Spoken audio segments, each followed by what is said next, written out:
Shalele, me ya faru? Faɗa mun me ya faru? Faɗa mun kowa ya san kin hauka shi. Waye ki faɗa mun? Ki kai me ya faru? Ni ma kai na tare faɗa mun. Da ban san me ya faru ba. Rashida. Haba farin ciki na a bar ƙaurata a bar alfahari na haba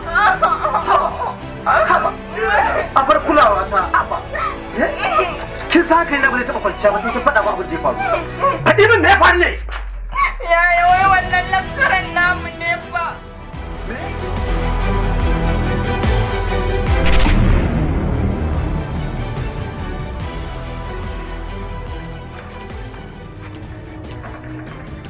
gani faɗa abin da za ka faɗa don ni kai na ciwo yake yi.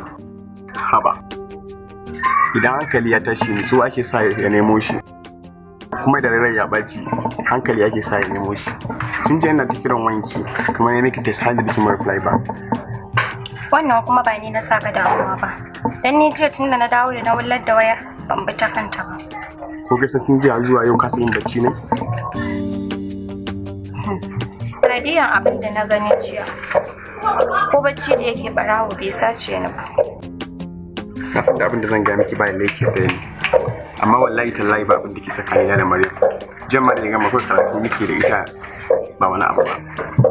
Ni fa ba zan yadda ba dama an ce min tana son ka in kai babu komai a gurinka ita ai tana jin daɗin hirarka wanda ni kuma murmushinka tarayyarka da ita cikin bakin ciki suke saka ni kai hatta karatun da kake koya mata wallahi ba dan bata iya bane kawai dan ta samu tarayya da kai ne sai yasa saboda na san duk abin da kake koya mata ta iya lokacin lecture to shikenan tun ba wannan batun da na ga dai abin ba ka san tarayya ta da ita da kai wani Allah ya ba za ka kara kaina da ita ba saboda na ga sanadiyar hakan zai iya shiga tsakanina da ki kuma ni ba na so na rasa ki a duniya. Ya za a yi mai fushi da farin cikin rayuwata kuma alfaharin zuciyata cikin bakar rayuwata. Hakin sa hankali na ya kwanta. To amma dai yanzu bar ya riga aiki ta kwanta. Bacci. Ne mana. Ai kai ne maganin sa kuma gashi ka zo.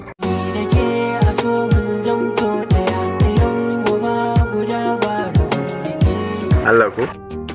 Da gaske. To Allah Ubangiji ya bar mu tare. Amin, amin. Kuma ya banne ta kallon wannan kyakkyawar fuskar taki. Da wannan murmushin naki da shiga zuciya da razaka. Amin, amin. To shi ke. Sai mun hada a makaranta. Okay, to bye bye. Ki bacci da yawa ba.